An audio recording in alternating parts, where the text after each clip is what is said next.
Welcome to Thrive in China podcast with me, Christina Kohler-Kalucha from Woodburn Accountants and Advisors. Our Masterclass series on how to review and analyze the results of your China business, which will highlight how to review your company. Once your China company is established and it's running well, you may be inclined to let things continue to run as they are. However, it is time to plan again. After the crucial early stages, you should regularly review your progress, identify how you can make the most of the market position you have established, and decide where to take your China business next. You will need to revisit and update your China business plan with your new strategy in mind and make sure you introduce the developments you have noted. This Masterclass series takes you through this essential process, detailing the stages you should go through to assess how well your China company is performing, highlighting your strengths and areas that could be improved, and most importantly, suggesting a roadmap of actions that you need to take to implement those improvements that you have identified. My name is Christina Kohler-Kalucha, and I'm a Hong Kong-born European with over 20 years experience in helping foreign investors enter the China and Hong Kong market. My mission is to help foreign investors, leaders, entrepreneurs avoid the most common obstacles that they encounter along their China business journey for them to accelerate their profitability. I hope you enjoy the series.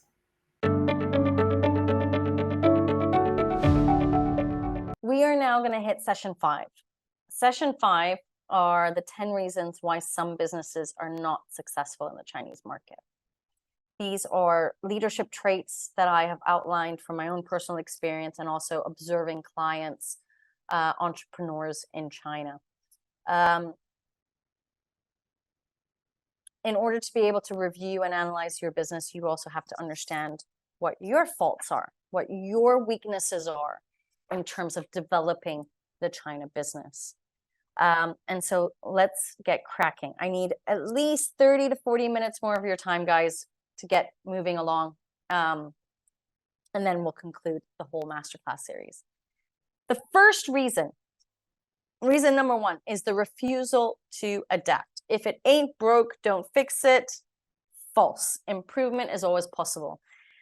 There is a Japanese word called kaizen, which I have implemented into my own business, which is we always want to improve by 1% on a daily basis. There is always things that I can improve, my team can improve as individuals, and that we as a company can also improve, whether it's interdepartmental, whatever it might be. You need to be able to be open to adapt your business. You need to be able to adapt with time. You need to be able to adapt with new regulations that are popping in from the Chinese government. You need to be able to adapt to the environmental climate, business environment, the economic environment in China. You have to be flexible. You have to be open to change. Our goal is to build a machine that is running smoothly, operating smoothly, and is constantly growing and scaling. Okay? This is the world that we are living in. We cannot create a standard company. We are constantly adapting. 2, too much or too little involvement in the detail. As your business becomes more established, it's important to spend more time on the business, reviewing and analyzing, than in the business, being nitty, pitty, gritty, picky business leaders. We need to learn to delegate so that we have the ability to look over the business and say, right, let me review, let me analyze where change should happen. How can we adapt ourselves? How can we pivot ourselves? How can we improve our organization? I mean, these are all positive words, guys, so that we have the ability to keep growing, keep growing, keep growing. You need to be able to delegate your business so that to a team that is good enough, if not excellent enough, to support and grow your business. Okay. Now, in my experience, I have had clients who are too much into the nitty-picky details, and I have those who have very little involvement, meaning they don't even review and analyze the business. We need to have a balance. We need to understand what our roles are. My role in the organization is that I'm head of marketing, but on top of that, I'm doing all the review and analysis in terms of the work. Okay. Reason 3 is insufficient care when hiring. A business is only as good as its people. I have highlighted it in the last 4 sessions. We cannot go to China alone. We need an ecosystem, a network of individuals, third-party providers, whomever, to help us carry our business forward. So the question I want to ask you is, when you're analyzing and reviewing your business, are you also analyzing your ecosystem? Do they have the talent, the creativity, the inclination to take your business forward so that you can grow and scale? Do not have the fear to rock the boat when you need to let people go. Reason 4, number blindness. I had a whole session on the importance and the value of having an on-the-ground finance team. But reason number 4 is really number blindness. A good CFO in China could be your most important hire of all. Okay, and don't forget, you may even want to outsource initially this role to a team of experts until your business is big enough that it warrants you to have an in-house CFO or finance director. Go back to the other sessions if you want to hear more about this reason, but I hope you guys can understand what value this is going to bring to you on the ground. Reason 5 is market assumptions. It pays to know your market. It's the difference between it's the difference that will be your route to market and success. Okay. Remember, we're always trying to create new sales channels. We're always trying to get an education that we're not making assumptions, and do our research again so that we're not making assumptions. When we're developing our strategy and our budgeting plans, we want to make those decisions and create those with solid data, not assumptions. Reason 6, now this is what I suffer from. Control freak leadership. I'm the type of person that needs to control everything. I have issues to delegate because my feeling is that I will always do it better than others. As you are growing and scaling, it's impossible for you to do everything. Impossible. You need to be able to empower your staff in China step by step and encourage their activity. And again, review those people, review that staff, make sure you've got the right team in place, that you also are happy to encourage them and happy with their activity. If it doesn't fit, employees, they're people, and it's developing that relationship, understanding what their role is, what their responsibility is, and also that, you're hiring people with the characteristics that you want within your organization. So empower them, right? Step away from that control freak leadership, which tends to happen a lot for entrepreneurs when they are coming into China. Reason 7 is marketing bias. Now, I'm not a marketeer. I'm not a marketing agency, okay? But what I have seen with a lot of my clients is that you do need to be prepared to spend a significant chunk of your growth budget on marketing, on branding, on public relations. You need to be seen in China as a big hitter. You need to look like a big hitter. You can't keep a low profile, otherwise you won't grow and scale. If your goal is not to grow and scale, but you're just happy with the status quo, then none of this presentation, none of this masterclass is going to be significant to you. Okay? So don't underestimate branding. Don't underestimate marketing. You are a foreign investor in China. You have to understand how you are going to do your business development, how you're going to do your branding, how you're going to get sales and attract new customers. And what does that look like? Cultural diversity. I love this. It's something I've definitely implemented. As a business owner, as an entrepreneur, as a leader for your China business, you are your company. And as your company adapts itself to the Chinese market, you have to adapt yourself to the Chinese market. You, the individual. This never happened to me. I'm born and raised in Hong Kong, moving to Shanghai. There were cultural differences that shocked me. I can't say that there weren't. There were differences between Shanghai and Hong Kong back in those days in 2003. However,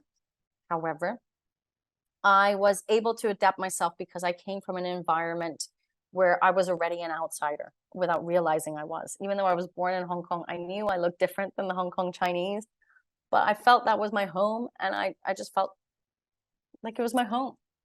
And my mentality was, I'm building up a business in Shanghai. I need to make this my home. And I adapted. And I loved the adaptation process. It surprised me how much I loved it. But I have to say, I was also open to it. Things took time to develop. It was not immediate, was not overnight. What I can't stand are leaders, managers, entrepreneurs coming to China and not willing to adapt to that market, not willing to learn about the culture, not willing to learn about how to adapt themselves to the way of doing business, not willing to learn and adapt to the new regulations that are coming about. You are making your life very difficult, and perhaps you then should not be in China. You maybe need to appoint somebody else who wants to take on that role and who is open to that cultural diversity. Okay. Reason number 9 is, the title is wrong. I apologize here. It's not market assumptions. It's sharing is caring. Okay. We need to create a collective vision in China. What I mean by that is, you need to build, and I said it in session 1, right? We need to create a team of people that are going to help us to review and analyze our business. We need to share data. We need to open our doors and let people in so that we can get their opinions, their recommendations, their suggestions, so that we can formulate a collective vision of how we are going to move forward and grow.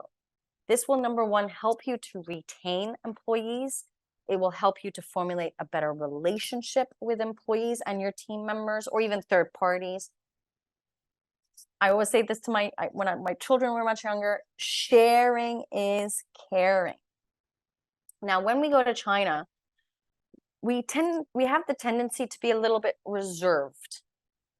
And by reserved, I mean, we don't want to reveal our entire strategy. We don't want to reveal our entire budget. We don't want to reveal X, Y, and Z for whatever reasons. All I can say is, if you have that mindset, you will limit yourself in the market because you are the outsider. You will never have the knowledge level of what your team and third parties will have. So think about how you can share and what you can share to help you be able to grow. Reason number 10, biggest reason: fear.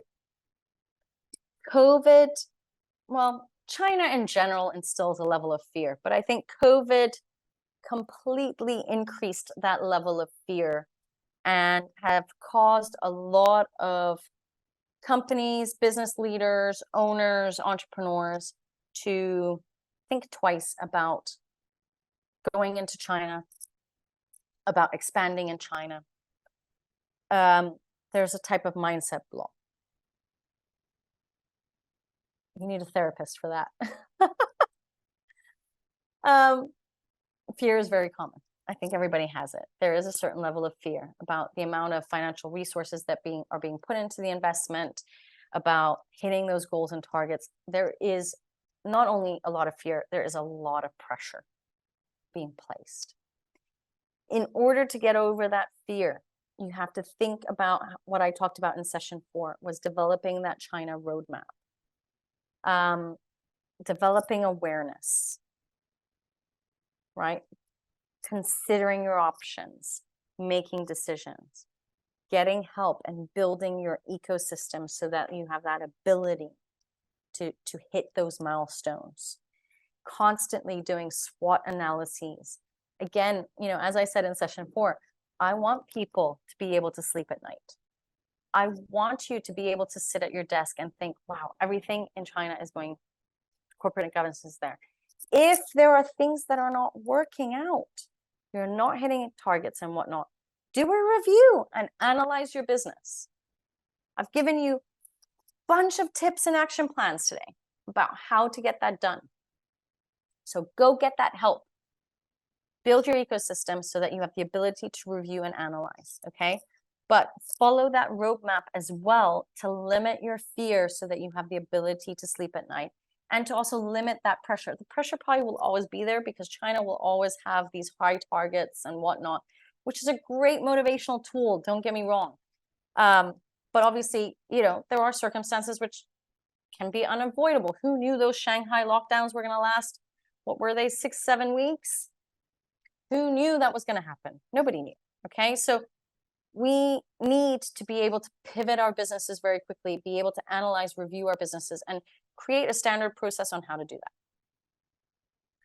that. The top tip I want to give you guys for today in this masterclass series is knowledge is power. The more you listen to people's war stories and learn from the market, also learn from your people, your advisors, the greater success you will have in the market. Also, it will help you limit your fear. So what I want to finish off today with is, do you think you have what it takes to be an effective leader in China? What ingredients do you need? Number one is you need vision. Everybody needs vision when they're going into China, okay? Do you also have passion? I think this is a really big one. Do you have the passion to move your business forward? Walk the talk, okay? Execute on what you are saying you're going to be doing. Are you a good communicator? Are you also instilling programs that there is communication within your organization? And last but not least, obviously, because of the fear and the high levels of pressure, courage. Everybody needs courage to go to China. People are going to make mistakes. There's no denying that. Okay? We all will make mistakes. Question is, do you still have the vision, the passion? Are you going to walk the talk? Are you going to react quickly when those mistakes happen? Sun Tzu said, under Confucianism, a leader leads by example, not by force. Be that leader that leads by example. Make sure you've got these 5 ingredients to push things forward. Again, we want to review and analyze our China business. Okay? Listen, guys, that's the end of our masterclass series. I would love to hear what your biggest takeaways from today were. I'll stop the recording and talk to each of you all individually to understand what your takeaways were, but let's take a breath out. I did a lot of talking today. I just also want to offer, and this is for all people that paid for the masterclass series, is you can always book a strategy session with me. I will be providing a link to the diary and understanding what that all looks like. But last but not least, I want to thank you all for joining me today in our masterclass series. It's been a long day, a lot of information, a lot of detail, a lot of action plans. But again, don't hesitate to reach out if you want to book a call in my diary, if you want to have a one-to-one chat to see how we can take those action plans and implement them into your business. If you want to email me, it's info@Christina@woodburnglobal.com, or connect with me on WeChat. My WeChat ID is KNCOLUCCIA. If you enjoyed this episode and you'd like to support the podcast, please share it with others, post about it on social media, or leave a rating and review. Any materials from this episode can be found in the show notes. Now, can Woodburn help you? I am offering a free 30-minute call where we discuss the obstacles you are encountering on your China business journey and how we can help accelerate that success. The link to my diary is in the show notes. I look forward to speaking with you.